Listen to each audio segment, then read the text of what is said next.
बिस्मिल्लाहिर्रहमानिर्रहीम। अस्सलाम वालेकुम नाज़रीन करामी, गुज़श्ता कुछ एपिसोड्स में हमने देखा कि उर्तुगुल और गुलदारों का झगड़ा हो जाता है, जिससे इनकी परेशानियां और मुसीबतें मज़ीद बढ़ जाती हैं।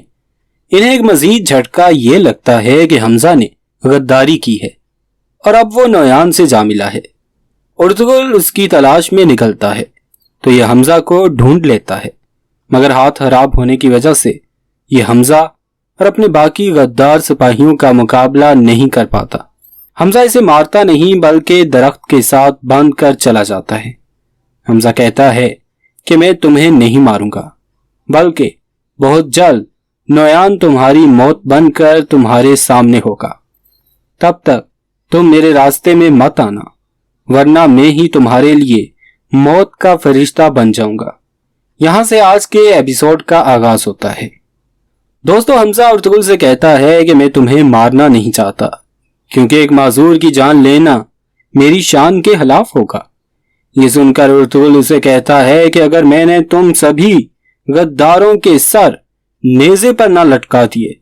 हमजा कहता है कि ये जंगल है उर्तुगुल, पहले तुम यहां से तो जिंदा बच कर जाओ। मेरी दुआ है कि तुम यहां जंगली जानवरों का नवाला बन जाओ।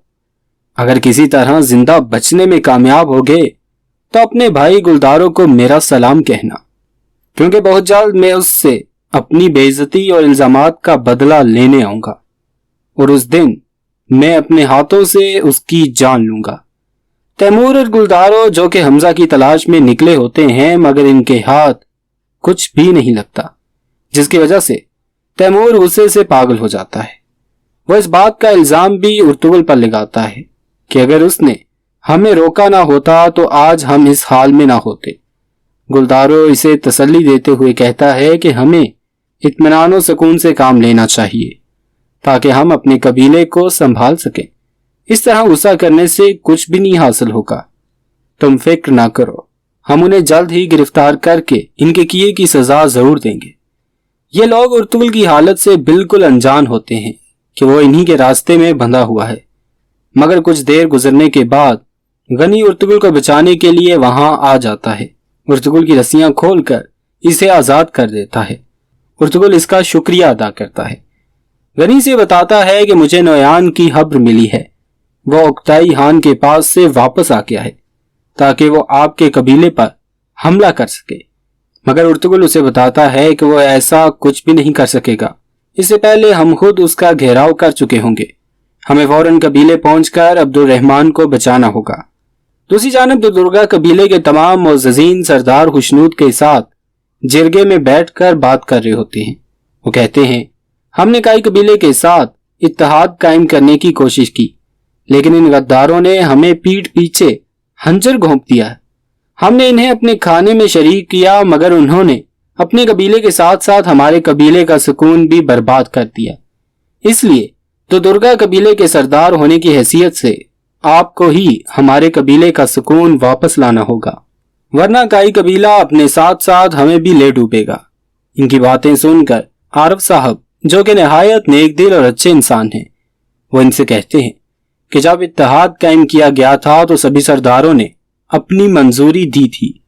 हम सभी इस इत्तेहाद के नताइज से अच्छी तरह वाकिफ थे, लिहाजा अब हम अपनी जबान से पीछे नहीं हट सकते। तभी एक सरदार आरफ साहब की बेइज्जती करते हुए कहता है कि तुम एक हकीम हो, तुम्हें क्या फर्क पड़ता है, तुम तो दोनों कबीलों के अफराद से अच्छे पैसे कमा रहे हो। जिस पर आरफ साहब तैश में आकर इससे कहते हैं कि बेतुकी बात मत करो, वरना तुम्हारे मुंह से जबान निकाल लूंगा। माहौल को खराब होता देखकर सरदार खुशनूद कहते हैं कि सभी अपनी हद में रहें, ये मेरा जिरगा है, कोई जंग का मैदान नहीं। जिरगे में मौजूद सभी अफराद कहते हैं कि कई कबीले को अपने सभी गद्दारों की कीमत चुकाना होगी, वरना यहाँ खूनरेजी हो जाएगी। दूसरी तरफ हाइमा खातून दिली दमीर और अपने बाकी घर वालों के साथ मिलकर बातचीत कर रहे होते हैं, जहां शहनाज खातून कहती हैं कि अब दुर्गा कबीले के सरदार हमसे गद्दारों की कीमत वसूल करना चाहेगा, फिर इसके बदले वो अब्दुल रहमान को फांसी दे देंगे। हमजा ने गुलदारों के गुस्से की वजह से गद्दारी की है, मगर अब्दुल रहमान का कोई कसूर नहीं है। जिस पर हलीमा सुल्तान कहती हैं कि जब से हम यहाँ आए हैं तब से लेकर अब तक ऐसी कोई चीज नहीं जिसकी हमने कीमत न अदा की हो। हैमा खातून दिली दमीर से पूछती हैं कि अगर हम दोबारा हिजरत करना चाहें तो हमारा कबीला क्या कहेगा। दिली दमीर कबीले के हालात बताते हुए कहता है कि फिलहाल हिजरत करना काई कबीले के लिए मौत के मुतरादिफ है। इतने में गुलदारो और उर्तुगुल भी आ जाते हैं। हैमा खातून सभी को बाहर भेजकर इन दोनों से कहती हैं कि मैंने तुम दोनों की परवरिश ऐसे तो नहीं की थी कि तुम दोनों अपने दुश्मनों की बजाय एक दूसरे के ही गिरबान पकड़ लो। आज अगर सुलेमान शाह जिंदा होते तो उन्हें अपने बेटों पर शर्म आती। अगर तुम दोनों ने अब कोई ऐसी हरकत की तो तुम दोनों मेरी दुआओं से महरूम हो जाओगे। उर्तुगुल और गुलदारो गले मिलकर एक दूसरे को माफ कर देते हैं।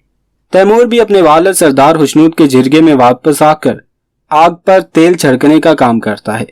वो कहता है कि अब हर तरफ नौयान की हुकूमत है और काई कबीले का हर फर्द गद्दार होता जा रहा है। इसलिए इनके सरदारों को चाहिए कि वो अपने ओहदे और सिपाही अपने हथियार हमारे हवाले करके हमारी भेड़ बकरियां चराएं, हमारे मुलाजम बनकर रहें। जिस पर आरफ साहब कहते हैं कि वो दुर्गा कबीले के सभी सरदार अपने गुस्से की वजह से अकल से आर हो चुके हैं, लिहाजा कोई ऐसा फैसला मत करें जिसके नुकसानात हमें उठाना पड़ जाएं। ये सभी अभी बातें कर ही रहे होते हैं कि सरदार हुस्नूद को दिल का दौरा पड़ जाता है। आरफ साहब इनका फौरन इलाज करते हैं। सरदार हुस्नूद को इनके बिस्तर पर लिटाया जाता है। तभी आरफ साहब की नजर इनके बिस्तर पर पड़ी एक दवाई पर जाती है जो कि जहरीली होती है। आरफ साहब आलिया खातून से कहते हैं कि आपको शर्म आनी चाहिए कि इस उम्र में आप इन्हें ये दवाई देती हैं। इस दवाई से ये हर रोज मौत के करीब जाते जा रहे हैं। नाज़रीन, ड्रामा आगे बढ़ता है तो नौयान का ठिकाना दिखाया जाता है जहां हमजा अपने साथ कई जांबाजों को भी लाया होता है। नौयान इन सभी पर पैसे फेंकता है। इन सभी में से एक सिपाही झुककर पैसे उठा लेता है। नौयान इसे कत्ल करके कहता है कि तुम सभी अजीम जंगजू हो, इसलिए तुम पैसों के लिए नहीं बल्कि हुकूमत करने के लिए लड़ते हो। इसलिए मैंने तुम सभी को यहाँ बुलवाया ताकि तुम्हारी बहादुरी का सही इस्तेमाल किया जा सके और तुम एक ऐसी अजीम फौज का हिस्सा बन सको जहां पूरी दुनिया तुम्हारी फतूहात देखेगी। इसके बाद नौयान अपने हाथ से खून और सभी के हाथ से खून निकलवा कर एक प्याले में जमा करवाता है और इसे पी कर कहता है कि आज से हम तुर्क या मंगोल नहीं बल्कि सिर्फ भाई हैं। कबीले में नूरगुल और रोशान खाना लेकर अब्दुल रहमान के पास जाते हैं जो अपनी मौत की खबर सुनकर काफी डरा हुआ होता है, मगर नूरगुल इसे तसल्ली देते हुए कहते हैं कि जब तक नूरगुल भाई और हम जिंदा हैं कोई तुम्हारा कुछ नहीं बिगाड़ सकता। हैमा खातून भी अपने भाई सरदार हुस्नूद की तमादारी करने जाती हैं। वहां सरदार हुस्नूद इन्हें अपने कबीले वालों की सोच के बारे में बताता है कि हमें काई कबीले की मदद करने का ये सिला मिला है, अगर इनमें मजीद गद्दार हुए तो हम क्या करेंगे। उनका कहना है कि अब कबीले में अमन नहीं रहा बल्कि हुक्म अदूली हुई है। हैमा खातून पूछती हैं तो आप और आपके सरदार काई कबीले से क्या चाहते हैं। सरदार हुस्नूद कहते हैं कि मुझे अपने सरदारों की डहास बांधनी है, इसलिए लिहाजा तुम अपने सरदारों की रुकनीयत मुअत्तल कर दो या फिर अपने सिपाहियों से कहो कि वह हथियार छोड़ दें।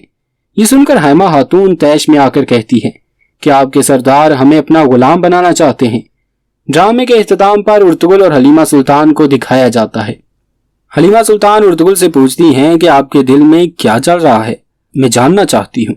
उर्तुगुल उसे कहता है कि मैं तुम्हें बता दूंगा, लेकिन शायद तुम इस बात पर यकीन न करो कि मुझे लगता है कि हम बहुत जल्द इस पूरी दुनिया को फतह करेंगे।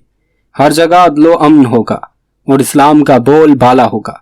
जिस पर हलीमा सुल्तान कहती हैं कि भला ये कैसे मुमकिन है, हमारे पास तो अपना कबीला भी नहीं है। उर्तुगुल कहता है कि मैं इसीलिए अपने दिल की बात किसी को नहीं बताता, तुम्हारी तरह कोई भी मेरा यकीन नहीं करेगा। दूसरी जानब कई लोग अपने कबीले का झंडा बुलंद करने लगते हैं तो वहां तैमूर आकर इनसे कहता है कि तुम गद्दारों में अभी भी इतनी हिम्मत है कि तुम ये करो। इतना कहकर तैमूर इनका झंडा नीचे गिरा देता है और यहाँ इस एपिसोड का इख्तिताम हो जाता है। दोस्तों, हमें उम्मीद है कि आपको हमारी आज की ये वीडियो जरूर पसंद आई होगी। अगर आपको वीडियो अच्छी लगी है तो इसे सोशल मीडिया पर शेयर कर दें ताकि आपके दोस्त अहबाब को भी اسلام کے وقار کی خاطر لڑنے والے بہادروں کے متعلق معلوم ہو سکے۔